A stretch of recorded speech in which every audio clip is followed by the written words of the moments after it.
Panasonic has just released a major firmware update for the Lumix S1H camera. So in this video, I'm going to go through and show you what are the 5 biggest changes that comes with this firmware update.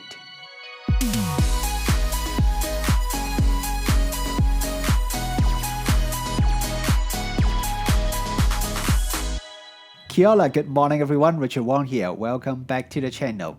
Panasonic has just released the 2.0 firmware update for the Lumix S1H. This is a major firmware update for the S1H camera.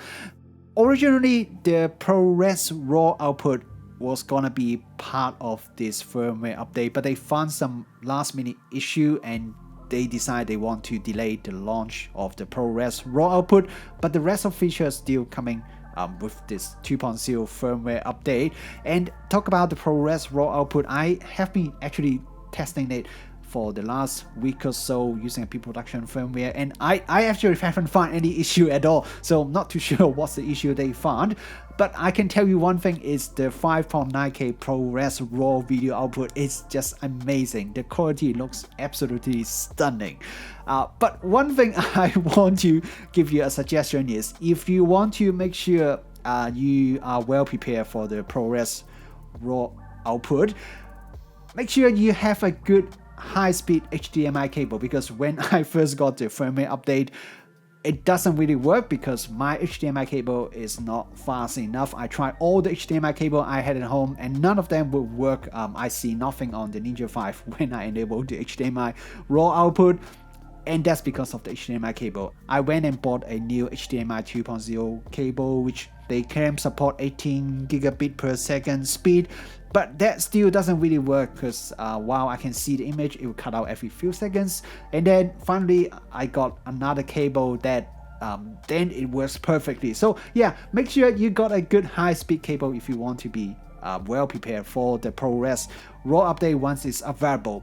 But anyway, back to this 2.0 firmware update. So there are many changes that comes with this firmware update. I think there are probably around, or at least 20 different changes, new feature, bug fixes that come with this firmware update. I'm not going to go through every one of them in this video, or I'm going to make it super long. So instead, I'm going to talk about what I believe are the 5 most important update that comes with this 2.0 firmware. The first one is when you are recording video at the resolution that is above 4K.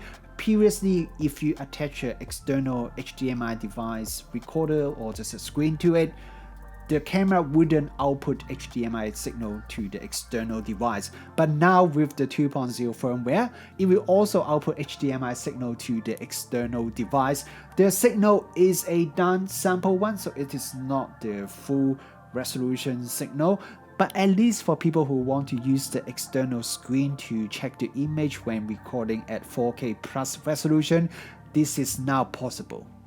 The second improvement I want to talk about is when you have the camera set to the creative video mode, and if you show the control panel on the rear LCD screen, and if you tap on that recording quality area, and then it will bring up the list of all the different record quality or the output resolution list that you can choose. So previously it was just all the lists that you can choose, which could be quite a long list, but if you have already saved your favorite output resolution into My List, it will also show you the My List at the bottom of the screen. So if you tap on it, it will display your favorite output resolution instead of you having to go through all the different settings. So this is definitely a very handy feature. Consider the long list of different output resolution that the S1H supports. Being able to jump to My List quickly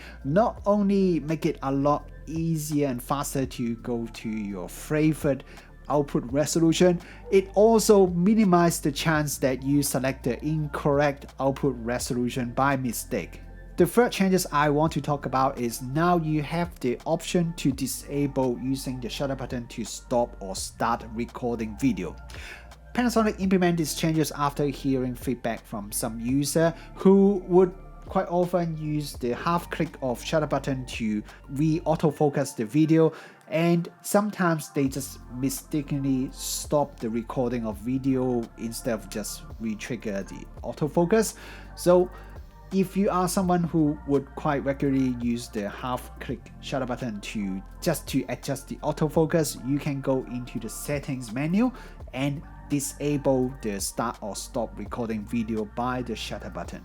The fourth changes is now you also have the option to not output the manual focus assist window, the pop-up window that gives you the zooming view when you are doing manual focus on the external HDMI output. So this, I think, is a very important changes, because if you are someone who uses an external recorder, which means you are just relying on the external HDMI signal, and previously you can't really enable that pop-up menu assist focus window, because if you have that enabled and once you change the menu focus, you will also record that pop-up window from your external recorder. So now you can disable it so that you can still see the pop-up window on your the camera's LCD window, but that pop-up window is not visible in the external HDMI output. The fifth changes I want to talk about is also something that Panasonic has disabled. So previously, when you are checking the image from the LCD screen, and you click the play button, and then you can click the delete button, and then you can select delete all, and then you can just tap on the screen and it will delete everything on your memory card. So after hearing some feedback from some user who has accidentally deleted all the images on their card just because for some reason they just bump into some of the button and something just accidentally touched the touch screen, the delete all button is, and just erase everything on the card. So because of that, Panasonic has now made it so that when you go to the you see the delete all, the touch control is disabled for that feature. So you have to touch the physical button if you want to delete all the images from your memory card. This may sound like a very small and unimportant changes to some of you, but if you are the photographer or filmmaker who has accidentally deleted all your images just because you just accidentally touch the touch screen and delete all, this is a life-saving changes.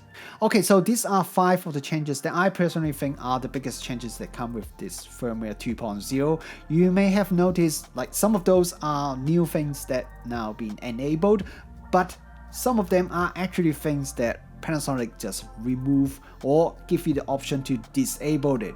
And to me, I think this is a very positive thing that I see, because you can see Panasonic, it's not just focused on adding more things to the checklist so they can tick a few more boxes compared to their competitor. They are fine-tuning their camera to make it a lot more suitable for professional users, because some of the changes may sound like really minor, but if you are a professional photographer or filmmaker that rely on one of their camera, the changes would make your life a lot easier, especially the last one, delete all. If you have done it once accidentally, you will absolutely love these changes. There are still a lot of other changes and bug fixes that come with this 2.0 firmware, and like a lot of you guys, I'm also waiting for the final firmware that allow the ProRes Raw output, and I will definitely give you another video that talk about the ProRes Raw output, which I have kind of prepared, but I cannot release it now since Panasonic delayed the release of the ProRes Raw output. So if you haven't subscribed, please subscribe to this channel so you won't miss my ProRes Raw update video. Thank you very much for watching this video, and I will see you in my next video.